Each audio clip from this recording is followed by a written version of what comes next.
merci. J'aimerais dire que c'était un grand honneur pour moi d'être présente aujourd'hui parmi vous, parce que je suis d'abord panafricaine.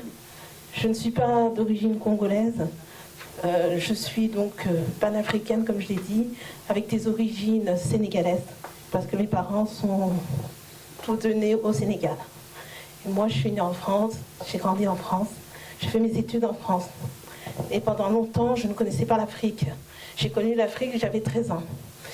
Et j'arrive à l'aéroport de Dakar, choquée, un petit peu dépaysée, parce que je ne connaissais l'Afrique qu'à travers les contes que me racontait ma maman, ou à travers les conversations que je pouvais avoir avec ma grand-mère par téléphone. Et j'arrive à l'aéroport de Dakar et le premier visage que je vois, c'est le visage d'un enfant qui était plus jeune que moi, qui devait avoir 6 ans. Et cet enfant a été défiguré, maltraité. Et j'ai pas voulu garder cette image de l'Afrique, parce que finalement mon séjour s'est très très bien passé.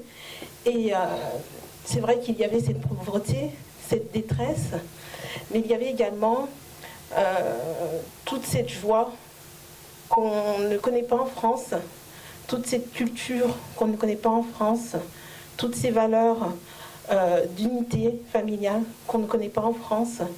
Et donc cette fête, cette festivité, et malgré en fait les souffrances quotidiennes des uns et des autres, et bien, il y avait toujours ce sourire. Il faut dire que l'homme africain est éternellement optimiste. On nous parle du pessimisme, de l'afro-pessimisme, et moi j'aimerais dire que non, mes frères, vous avez toujours été optimistes.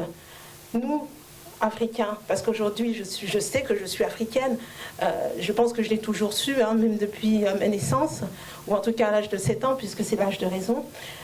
Nous sommes optimistes. Et si nous sommes encore vivants après l'esclavage, la colonisation, c'est grâce à cet optimisme et c'est grâce à cette force que nous unit. Alors c'est vrai, je n'ai pas remercié Monsieur le Président, Monsieur Jean-Noël Mabiala, que je connais depuis de nombreuses années dans le domaine associatif. Voilà. Et je ne connaissais pas son investissement au niveau de la lutte pour la valorisation des principes démocratiques en Afrique, et je suis très heureuse aujourd'hui d'être présente. Alors c'est vrai qu'on a des combats qui sont communs quelque part, puisque comme je vous l'ai dit, je suis panafricaine et que j'ai mis en place le Fonds international de solidarité pour l'Afrique. J'ai obtenu en 2009 un doctorat en droit international, mais j'ai voulu que ce doctorat soit basé sur l'Afrique, parce que ça m'a permis de faire des recherches, moi qui ne connaissais rien au continent africain. Ça m'a permis de connaître le Congo, ça m'a permis de connaître le Gabon, ça m'a permis de connaître même l'Afrique du Nord, ça m'a permis de voyager, ça m'a permis de m'ouvrir l'esprit, et aujourd'hui ça m'a permis également de connaître ma véritable identité et de savoir que nous, en tant que membres de la diaspora, nous avons un rôle important à jouer. Présenté devant le procureur de la République 2 jours plus tard, il sera écroué à la maison d'arrêt de Brazzaville. Ils sont arrivés à l'âge de 2 ans, 3 ans. En tous les cas, nous sommes tous membres de la diaspora et c'est à nous d'apporter ce souffle nouveau. Aujourd'hui, le mur, j'aimerais dire que c'est plus qu'un mouvement politique, c'est une force.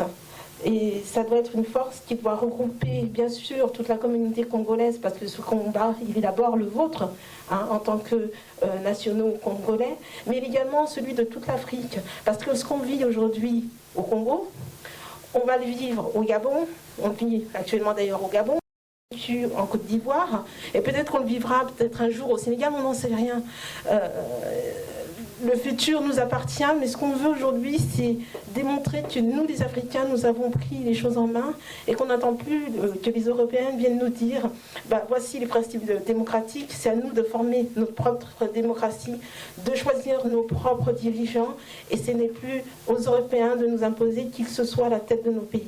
Parce que nous sommes assez libres, assez indépendants pour savoir ce que nous voulons faire. Et j'aimerais dire que nous avons toujours été fiers et que nous n'avons jamais baissé la tête. Et c'était faux quand on nous disait que nos parents sont arrivés dans les années 70 et qui rasaient les murs. Mon père n'a jamais rasé les murs. Mon père se levait à 4 h du matin, il était ouvrier, il allait se battre, il a travaillé. Aujourd'hui, ses enfants sont des cadres et très bien intégrés en France. Et ce sont des cadres également qui retournent en Afrique pour apporter cette double culturalité et apporter également cette force pour l'Afrique de demain.